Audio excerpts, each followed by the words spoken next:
Welcome back. In this project, we will be using the self-propelled remote appliance and attach a broadcast spreader to be able to spread fertilizer and, best of all, to spread salt in winter over the driveway for safety. This is an example of the type of spreader we will be using. Although this unit shown is an industrial grade, the one I am using has smaller wheels and will be ripped apart to make it uniquely my own with a motorized spreader motor and using a linear actuator to open and close the chute. Excuse me, Tinker. Why bother with all that when there are handheld spreaders on the market which seems much easier to use? Thank you for your question. As you can see by the pictures, the small handheld unit are very tiny and the opening is very small, not designed for the size of driveway salt, plus the agitator in the bucket is prone to jamming, so we have to make it salt friendly. Here is a working broadcast spreader that I have in the garage. The moving wheels turn a plastic gear that turns the shaft that turns the spreader, an agitator, and a hand control that opens and closes the chute door. You will see that even this unit has a small door opening and small agitator paddle, so by taking a chance and ripping apart a different unit, we can create what we want and how we wish it to work. What we have done is created a mount to put it onto the portable appliance that will move the spreader around. Since this old unit, which was picked up at the side of the road, was well worn, we took it apart. The game plan is to install a new rod that will turn the spreader and agitator run by a small motor that will turn the shaft at a sufficient speed to spread the salt as it comes out of the chute, which is controlled by an electric actuator to open and close the door as needed.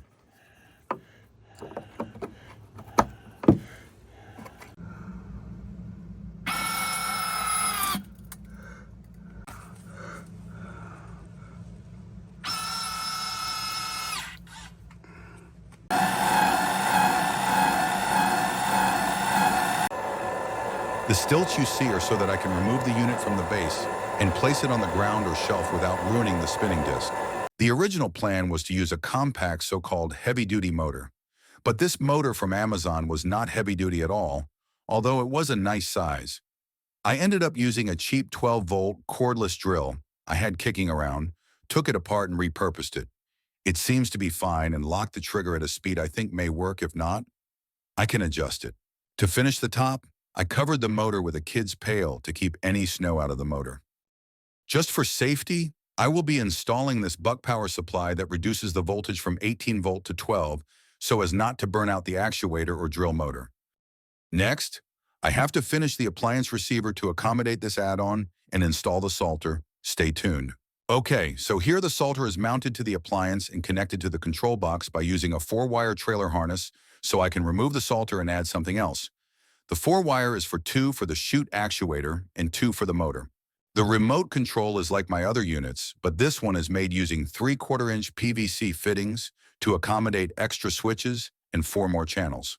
So this uses 4 channels to handle the forward and reverse of the 2 drive motors and 2 channels for the linear actuator for in and out for the chute control, and 1 switch to turn on the salter motor, in this case the 12-volt electric drill. The unit will be front heavy with salt so it should not tip. This shows how it works and runs. But to actually run it and see if it all spreads the salt properly, we will have to wait for our cold winter. Stay tuned.